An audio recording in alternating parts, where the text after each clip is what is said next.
Bien, tu fais, visiter les Kamalobana et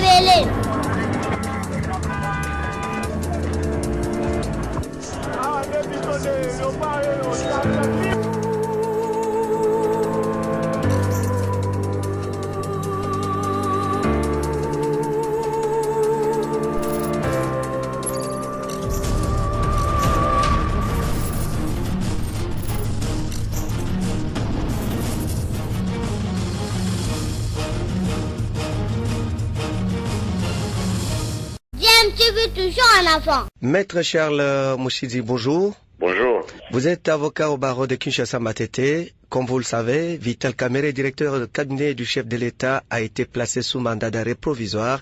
Qu'est-ce que cela veut dire? Cela veut dire simplement que la justice a considéré qu'il y a des charges sérieuses de culpabilité qui pesaient sur lui pour les accusations de malversation, de détournement dont il a été chargé.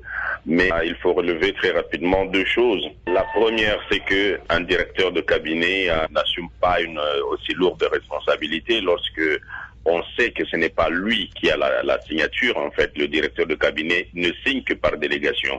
Il n'y a que le chef de l'État qui a la signature parce que c'est lui qui a le mandat. Le directeur de cabinet signe par délégation, par respect aux fonctions du chef de l'État, qui ne peut pas engager l'État sur des aspects financiers, administratifs, etc.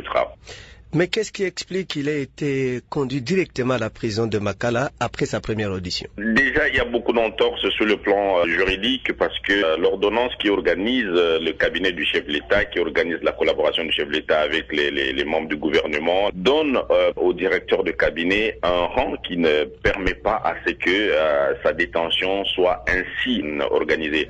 Si vous lisez aussi le décret 344 et même le code de procédure pénale qui organise le régime de détention en République démocratique du Congo, à son rang, il ne devait pas être conduit à Makala. Il pouvait à la limite être mis sous résidence surveillée. Une telle audition, c'est la première fois dans l'histoire de ce pays. Un directeur de cabinet, il n'a aucun mandat particulier. Est-ce qu'on peut considérer que le directeur de cabinet, d'après vos explications, doit avoir le même statut qu'un sénateur ou un député pour qu'il ne soit pas interpellé?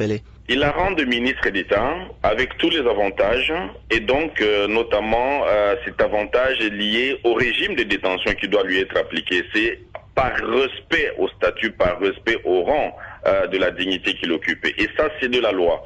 Cette manière d'agir de la justice est très très discutable parce que le parquet général de Matete, c'est vrai qu'il a instruit à sa manière, mais le régime qui est établi en République démocratique du Congo sur la détention préventive ne permet pas à ce qu'un ministre à la première audition, quelles que soient les charges qui pèsent sur lui, soit conduit au CPRK à Makala. Encore que la fuite n'est pas à craindre parce qu'il n'y a aucun vol qui quitte Kinshasa pour l'étranger. Donc on peut dire à la limite, comme le parquet a conclu, qu'il y a des charges sérieuses de culpabilité qui pèsent sur lui, mais cela ne justifiait en aucun cas sa détention à Makala.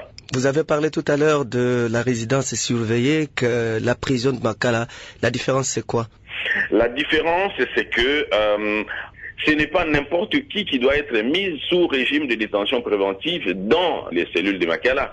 Ce sont des personnes qui ne bénéficient pas d'un certain nombre de privilèges que la République a mis en place, parce qu'en fait, c'est la République qui est propriétaire des privilèges. Et il les accorde aux gens au regard de la fonction que ces gens occupent, au regard du rang de dignité que leur donne la fonction qu'ils exercent.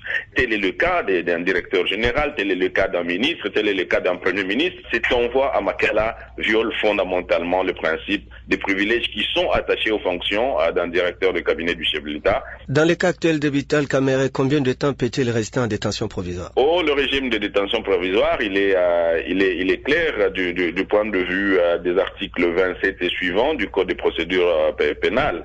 D'abord, sa détention doit être confirmée par une ordonnance du tribunal de paix qui siège en matière de détention préventive 5 jours après.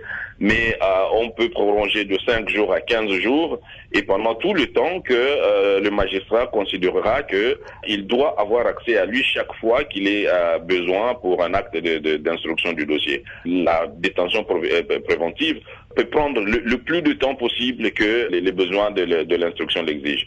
Mais pour ce qui est, encore une fois, de Vital Kamerhe, et particulièrement au contexte actuel du pays, il n'est absolument pas question d'une détention dans une cellule de cachot ou au CPRK, d'autant plus que la personne mise sous le régime de résidence surveillée peut être atteinte à tout moment et que la fuite n'est même pas à craindre. À ce jour, non, elle n'est même pas possible et d'ailleurs toutes les frontières du pays sont fermées. Maître Charles Mouchinji, je vous dis merci. Je vous en prie.